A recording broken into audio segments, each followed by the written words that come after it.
Hello friends, very good নুন। আশা রাখি সকলেই ভালো আছো, সুস্থ আছো। আমি তোমাদের আগের দিন যখন অ্যানিভার্সারি ব্লগটা শেয়ার করেছিলাম তখন বলেছিলাম যে মেয়েকে নিয়ে আমাদের মেডিকেলে আসতে হবে, ওকে নিয়ে আমরা চিন্তিত। এবং রাত 8টার ট্রেনে আমরা ক্যান্টনমেন্ট এসেছি, সেটা শেয়ার করেছি। আর তার পরের দিন সকাল থেকে আমি ভিডিওটা শুরু করিনি, কারণ একদমই মন মানসিকতা ভালো ছিল না। কারণ মেয়েকে নিয়ে এসেছি, কি হবে কিভাবে হবে, আর আজকেও ওর হবে কি না, যতক্ষণ না হচ্ছে ততক্ষণ তো আমরা নিশ্চিন্ত হতে পারছিলাম না।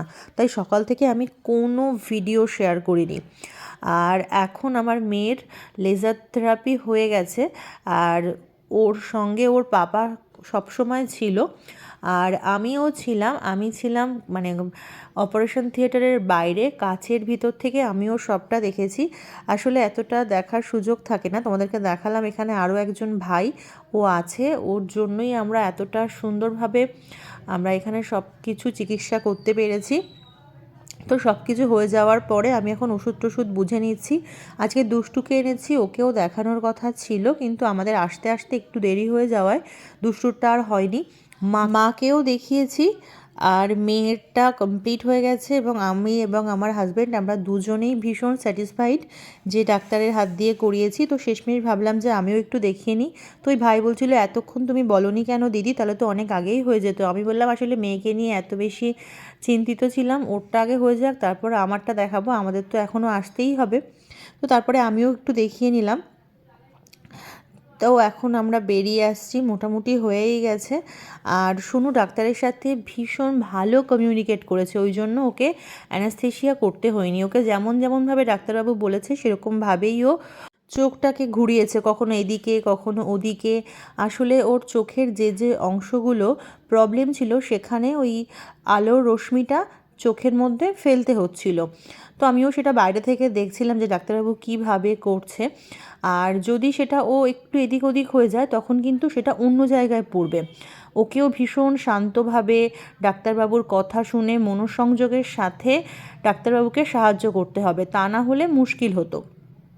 তো সেইভাবেই সোনুও সবটা করেছে। ডাক্তারবাবুও শেষে বলেছে যে ও খুব সুন্দরভাবে আমার সাথে সাহায্য করেছে, তাই এতটা ভালোভাবে আমি করতে পেরেছি।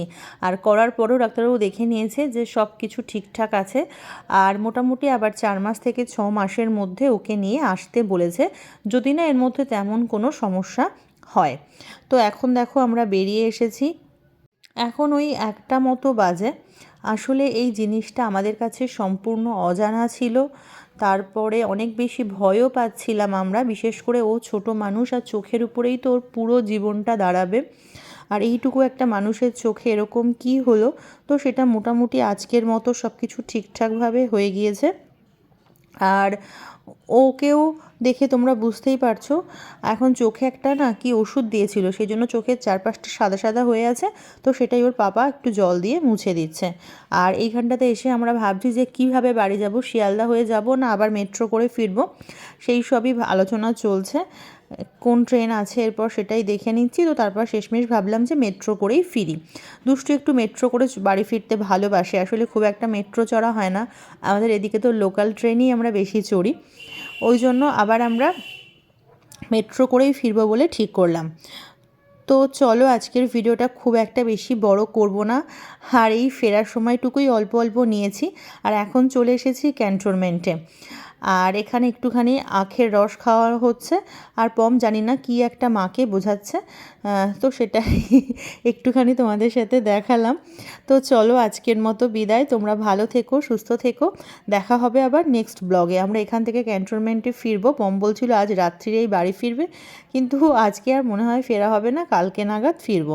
তো এখানে আমরা এখন একটু আখের রস খেয়ে নিচ্ছি। তো চলো আসি, আজকের মতো টাটা, গুড বাই।